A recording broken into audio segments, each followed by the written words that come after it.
परिचय।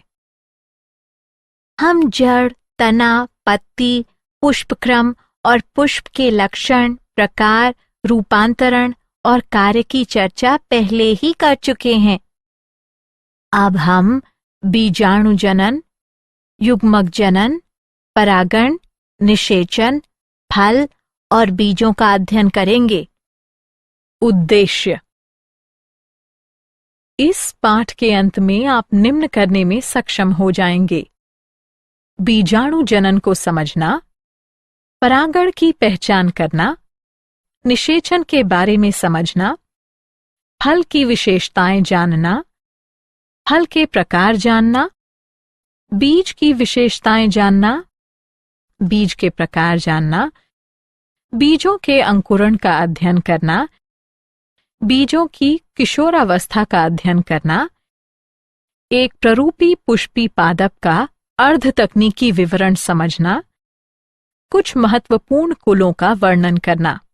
बीजाणु जनन। बीजाणु जनन बीजाणुओं का उत्पादन है। जननात्मक बीजाणु पौधे, शैवाल और कवक में उनके सामान्य जननात्मक जीवन चक्र के दौरान बनते हैं।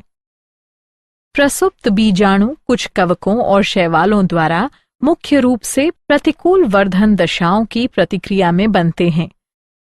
अधिकतर यूकेरियोटिक बीजाणु अगुणित होते हैं और कोशिका विभाजन कुछ प्रकार के द्विगुणित या द्विकेंद्रकों और कोशिका संलयन के द्वारा निर्मित होते हैं। युग्मक जनन। युग्मक जनन वह प्रक्रिया है जिसके द्वारा द्विगुणित या अगुणित पूर्वगामी कोशिकाएं कोशिका विभाजन करती हैं और परिपक्व अगुणित युग्मक बनाने के लिए विभेदन करती हैं। युग्मक जनन द्विगुणित युग्मक कोशिकाओं के अर्धसूत्री विभाजन द्वारा या अगुणित युग्मक जननीय कोशिकाओं के समसूत्री विभाजन द्वारा होता है, जिससे विभिन्न युग्मक बनते हैं। उदाहरण: पौधे सूत्री विभाजन के द्वारा युग्मकोद्भिद में युग्मक उत्पन्न करते हैं। बीजाणुओं के सूत्री विभाजन के बाद अगुणित बीजाणुओं से युग्मकोद्भिद विकसित होते हैं। सूत्री विभाजन और युग्मक जनन के बीच जीवन चक्र में बहुकोशिकीय अगुणित अवस्था का होना पीढ़ी एकांतरण के रूप में जाना जाता है। परागण। परागण वह प्रक्रिया है जिसके द्वारा पौधों में पराग को स्थानांतरित किया जाता है, जिससे पौधे निषेचन और लैंगिक जनन में सक्षम होते हैं। परागकण, जिनमें नर युग्मक होते हैं, अंडक के भीतर मौजूद मादा युग्मक तक पहुंचते हैं। एंजियोस्पर्म के पुष्पों में अंडक का ग्राही भाग वर्तिकाग्र कहलाता है। परागण के परिणाम स्वरूप संतति उत्पन्न होती है जो आनुवंशिक रूप से भिन्न होते हैं। परागण की खोज क्रिश्चियन कोनराड स्प्रेंजल ने 18वीं शताब्दी में की थी। निषेचन। पराग नलिका बीजांड में नर युग्मकों को अंड कोशिकाओं तक ले जाती है। निषेचन नर और मादा अवयवों का संलयन के कारण भ्रूण का विकास क्रमशः बीज और फल में होता है। जब किसी पुष्प की अंड कोशिकाएं उसी पुष्प के पराग की नर कोशिकाओं द्वारा निषेचित की जाती हैं, तो यह स्वनिषेचन और दूसरी स्थिति में यह पर निषेचन होता है। फल। फल निषेचन के बाद विकसित पुष्प का पका हुआ अंडाशय है। यदि अंडाशय के निषेचन के बिना ही फल बनता है तो यह अनिषेक जनित फल कहलाता है। फल भित्ति या फल भित्ति और बीज का बना होता है। फल भित्ति शुष्क या गूदेदार हो सकती है। जब फल भित्ति मोटी और गूदेदार होती है तो यह सबसे बाहर की तरफ बाह्य फल भित्ति, मध्य में मध्य फल भित्ति और भीतर की तरफ अंतः फल भित्ति में विभेदित हो जाती है। आम और नारियल में फल को अष्ठिल यानी ड्रूप कहते हैं। ये फल एकांडपी ऊर्ध्ववर्ती अंडाशय से विकसित होते हैं और इनमें केवल एक बीज होता है। आम में फल भित्ति बाहरी पतली बाह्य फल भित्ति, मध्य गूदेदार, खाने योग्य मध्य फल भित्ति और भीतरी पथरीली कठोर अंतः फल भित्ति में सुस्पष्ट रूप से विभेदित होती है। नारियल में जो एक अष्ठिल फल भी है, मध्य फल भित्ति तंतुमयी होती है। फलों के प्रकार। फल 3 प्रकार के होते हैं: एकल फल, पुंज फल, संग्रथित फल। एकल फल, फल जो एकांडपी या बहुअंडपी युक्तांडपी से विकसित होते हैं। उदाहरण मटर। पुंज फल, फल जो बहुअंडपी व्युक्तांडपी अंडप से विकसित होते हैं, पुंज फल कहलाते हैं। प्रत्येक अंडाशय एक लघु फल में विकसित होता है और अनेक लघु फल मिलकर समूह बनाते हैं। उदाहरण स्ट्रॉबेरी। संग्रंथित फल, फल जो पुष्पक्रम से विकसित होते हैं, संग्रथित फल कहलाते हैं। उदाहरण अनानास और शहतूत। बीज, एक पका हुआ बीजांड जिसमें भ्रूण को आच्छादित करता है, एक सुरक्षात्मक आवरण और खाद्य भंडार होता है। जिम्नोस्पर्म और एंजियोस्पर्म के लैंगिक जनन चक्र में निर्मित एक प्रवर्धन करने वाला अंग। सभी बीजों में सामान्य भाग है: भ्रूण, संचित भोजन और सुरक्षात्मक आवरण। भ्रूण एक मूलांकुर, एक भ्रूणीय अक्ष और गेहूं, मक्का में एक बीज पत्र या चना मटर में 2 बीज पत्र का बना होता है। यह बीज के अंकुरण पर एक नए पौधे को जन्म देता है। बीजों के प्रकार। एंजियोस्पर्म के बीजों को 2 प्रकार में विभाजित किया जा सकता है: एक बीजपत्री बीज या द्विबीजपत्री बीज। बीज जिनमें केवल एक बीज पत्र होता है, एक बीजपत्री बीज कहलाते हैं। उदाहरण मक्का। बीज जिनमें 2 बीज पत्र होते हैं, द्विबीजपत्री बीज कहलाते हैं। उदाहरण निलंबो न्यूसीफेरा। द्विबीजपत्री बीज की संरचना। द्विबीजपत्री बीज में बीज का सबसे बाहरी आवरण बीजावरण होता है। बीजावरण में 2 परतें होती हैं, सबसे बाहरी बीजजोल और भीतरी टेगमेन है। नाभिका बीजावरण पर एक क्षत चिन्ह है, जिसके द्वारा विकसित हो रहे बीज फल से जुड़े होते हैं। नाभिका के ठीक ऊपर एक छिद्र होता है, जो बीजांड द्वार कहलाता है। बीजावरण के भीतर भ्रूण होता है, जो एक भ्रूणीय अक्ष और 2 बीज पत्रों का बना होता है। बीज पत्र प्रायः गूदेदार होता है और इनमें भोज्य पदार्थ संचित रहता है। भ्रूणीय अक्ष के दोनों सिरों पर मूलांकुर और प्रांकुर होते हैं। कुछ बीजों जैसे कि अरंड में भ्रूणपोष द्विनिषेचन के परिणाम स्वरूप बनता है, जिसमें भोजन संचित करने वाले ऊतक होते हैं। सेम, चना और मटर जैसे पौधों में परिपक्व बीजों में भ्रूणपोष नहीं होता है और ऐसे बीज अभ्रूणपोषी कहलाते हैं। उदाहरण चना। एक बीजपत्री बीज की संरचना। एक बीजपत्री बीज भ्रूणपोषी होते हैं, लेकिन कुछ जैसे कि ऑर्किड में अभ्रूणपोषी होते हैं। अनाज के बीजों जैसे मक्का में बीजावरण झिल्लीदार और प्रायः फल भित्ति से संलिप्त होता है। भ्रूणपोष स्थूलीय होता है और भोजन का संग्रहण करता है। भ्रूणपोष की सबसे बाहरी आवरण भ्रूण से एक प्रोटीन सतह द्वारा अलग होता है, जो एल्यूरोन सतह कहलाती है। भ्रूण छोटा होता है और भ्रूणपोष के एक सिरे पर खांचे में स्थित होता है। यह एक बड़ा तथा ढालाकार बीजपत्र होता है, जो स्कुटेलम कहलाता है, और इसमें एक अक्ष भी होता है, जिसमें प्रांकुर और मूलांकुर होते हैं। प्रांकुर और मूलांकुर एक चादर से ढके होते हैं, जिसे क्रमशः प्रांकुर चोल तथा मूलांकुर चोल कहते हैं। बीजों का अंकुरण। अंकुरण एक बीज में निहित भ्रूणीय पौधे की वृद्धि है, जिसके परिणाम स्वरूप नवोद्भिद पौधों का निर्माण होता है। पूरी तरह से विकसित बीजों में एक भ्रूण और अधिकतर पादप प्रजातियों में कुछ भोजन संचित होता है। भ्रूण एक बीजावरण से आच्छादित होता है। बीजाणु से निवोद्भिद पौधे की वृद्धि, जैसे कि कवक बीजाणुओं से हाइफी कवक सूत्र की वृद्धि भी अंकुरण है। कुछ महत्वपूर्ण कुलों का विवरण। फाबेसी।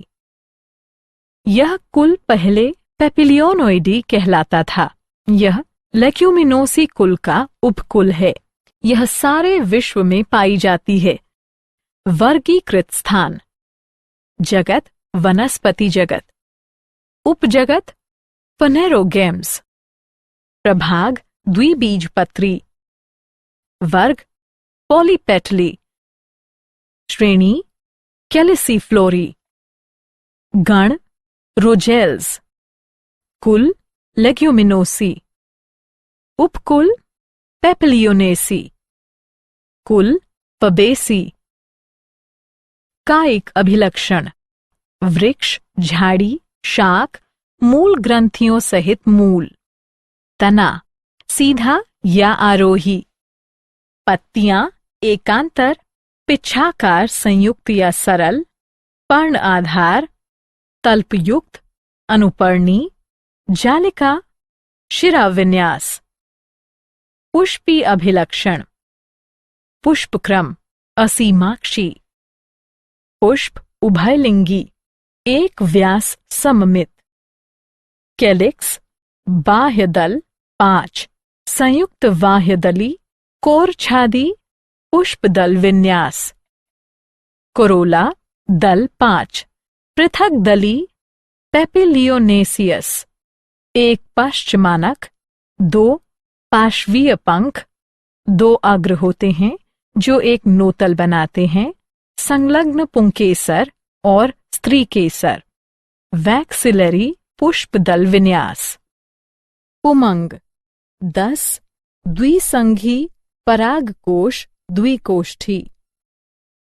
जायांग अंडाशय ऊर्ध्ववर्ती, एक अंडपी, अनेक बीजांडों सहित एक कोष्ठीय वर्तिका एकल। फल लेग्यूम। बीज एक से अधिक, अभ्रूणपोषी। पुष्पसूत्र, पुष्पी चित्र, आर्थिक महत्व। दालें। इस कुल से संबंधित अनेक पौधे दालों का स्रोत हैं। उदाहरण पायसम सिटाइवम मटर, सीसर एरिएंटम चना, कैचनस कैचन अरहर दाल या तुअर दाल, फैसियोलस मंगो या विग्ना मंगो उड़द दाल, फैसियोलस रेडिएटस मूंग दाल, विग्ना सीनेंसिस लोबिया, फैसियोलस सेलेनेसी। यह एक बड़ा कुल है, प्रायः इसे आलू कुल भी कहते हैं। यह उष्ण कटिबंधीय, उपोष्ण और शीतोष्ण क्षेत्र में भी फैले रहते हैं। वर्गीकृत स्थान। जगत वनस्पति जगत। उपजगत फनेरोगेम्स। प्रभाव द्विबीजपत्री। वर्ग पॉलीपेटली। श्रेणी बाइकार्पलेटी। गण पॉलीमेनियल्स। कुल सोलेनेसी। कायिक अभिलक्षण। पौधे प्रायः शाख, झाड़ी और छोटे वृक्ष वाले होते हैं। तना शाकीय, कभी कभी काष्ठीय, वायवीय, सीधा, बेलनाकार, शाखित, ठोस या खोखला, रोमयुक्त अथवा अरोमिल। आलू में भूमिगत तना। सोलनम ट्यूबिरोसम। पत्तियां एकांतर, सरल, कभी कभी संयुक्त, पिच्छाकार, अनुपर्णी, जालिका विन्यास। पुष्पी अभिलक्षण। पुष्पक्रम एकल, कक्षीय या ससीमाक्षी जैसे सोलेनम में। पुष्प द्विलिंगी, त्रिज्या सममित। कैलिक्स बाह्य दल 5, संयुक्त दीर्घस्थायी कोरस्पर्शी पुष्पदल विन्यास। कोरोला दल 5, संयुक्त कोरस्पर्शी पुष्पदल विन्यास। पुमंग 5 पुंकेसर, दल लग्न। जायांग द्विअंडपी, युक्तांडपी, अंडाशय ऊर्ध्ववर्ती, द्विकोष्ठी बीजांडासन, फूला हुआ जिसमें बहुत से बीजांड। फल बेरी या संपुट। बीज अनेक भ्रूणपोषी। पुष्प सूत्र, पुष्पी चित्र। आर्थिक महत्व। सोलेनम ट्यूबिरोसम आलू के कंद में प्रचुर स्टार्च होता है। सोलेनम मेलंजीना बैंगन के फलों में आयोडीन होता है। लाइकोपोर्सिकॉन स्कुलेंटम टमाटर के फल खाने योग्य होते हैं। कैप्सिकम एनम मिर्च मसाले प्रदान करता है। फाइसलिस पेरुवियाना से केप गूसबेरी एक स्वादिष्ट फल प्राप्त। लिलिएसी, इसे प्रायः लिली कुल कहते हैं। यह एक बीजपत्री पौधों के लक्षण दर्शाता है। यह सारे विश्व में पाए जाते हैं। वर्गीकृत स्थान जगत वनस्पति जगत, उपजगत फनरोगेम्स। प्रभाव एक बीजपत्री, श्रेणी कोरोनेरी, कुल लिलिएसी। कायिक अभिलक्षण भूमिगत शल्ककंद, कॉर्म या प्रकंद सहित दीर्घकालिक शाक। पत्तियां प्रायः आधारीय, एकांतर, रैखिक, समांतर शिराविन्यास के साथ अननुपर्णी। पुष्पी अभिलक्षण पुष्पक्रम एकल या ससीमाक्ष, प्रायः पुष्पक्षत्र। द्विलिंगी, त्रिज्या सममित। परिदल पुंज 6, 3+3, प्रायः नली में जुड़े हुए कोरस्पर्शी पुष्पदल विन्यास। पुमंग पुंकेसर 6, 3+3। जायांग त्रिअंडपी, युक्तांडपी, अंडाशय ऊर्ध्ववर्ती, त्रिकोष्ठकी जिसमें अनेकों बीज, स्तंभीय बीजांडासन। फल संपुट, कभी कभी बेरी। बीज भ्रूणपोषीय। पुष्पसूत्र, पुष्पी चित्र। आर्थिक महत्व। इस कुल के अधिकांश पौधे अच्छे सजावटी पौधे हैं, जैसे Tulipa, Gloriosa, Lilium, Aloe, Ruscus, Asparagus, Yucca, Dracaena आदि। एलियम सीपा की पत्तियों के मांसल पत्ती आधार खाने योग्य होते हैं। एलियम सेविटम के शल्ककंद खाने योग्य होते हैं। स्माइलैक्स चाइना, स्माइलैक्स की जड़ों से सरसा पारीला निकाली जाती है, जिसका उपयोग त्वचा रोग में किया जाता है। कॉलेजकम ऑटोमनेल की कार्म से कॉल्चीसीन निकाली जाती है, जिसका उपयोग बहुगुणित को प्रेरित करने के लिए किया जाता है। एलोए से एलोइन निकाला जाता है, जिसका उपयोग त्वचा रोगों में किया जाता है, जबकि एलोए वीरा जूस का उपयोग पाचन संबंधी विकारों में किया जाता है। क्या आप जानते हैं? नारियल, सिंघाड़ा, मूंगफली, सुपारी, पाइन नट असत्य नट के उदाहरण हैं। कुछ कुकुरीबिट के कड़वे स्वाद का कारण ट्रीटीपिनेज की उपस्थिति है। लोडोएसिया मल्डीविका सबसे बड़ा फल और सबसे बड़ा बीज है। ऑर्किड के बीज सूक्ष्म, शुष्क और रेत के कणों से हल्के होते हैं। सारांश। आइए हमने जो कुछ सीखा है उसे संक्षेप में दोहराएं। निषेचन के पश्चात अंडाशय फल में और बीजांड बीज में बदल जाते हैं। बीज या तो एक बीजपत्री या द्विबीजपत्री हो सकते हैं। वे आकार, माप और जीवन क्षमता की अवधि में भिन्न होते हैं। पुष्पी अभिलक्षण पुष्पी पादपों का वर्गीकरण और पहचान का आधार बनाते हैं। इसे कुलों के अर्ध तकनीकी विवरण के द्वारा स्पष्ट किया जा सकता है। वैज्ञानिक शब्दों का उपयोग करके पुष्पी पादप का एक निश्चित अनुक्रम में वर्णन किया जाता है। पुष्प अभिलक्षण को पुष्पी चित्रों और पुष्प सूत्र के रूप में संक्षिप्त रूप में दर्शाया जाता है।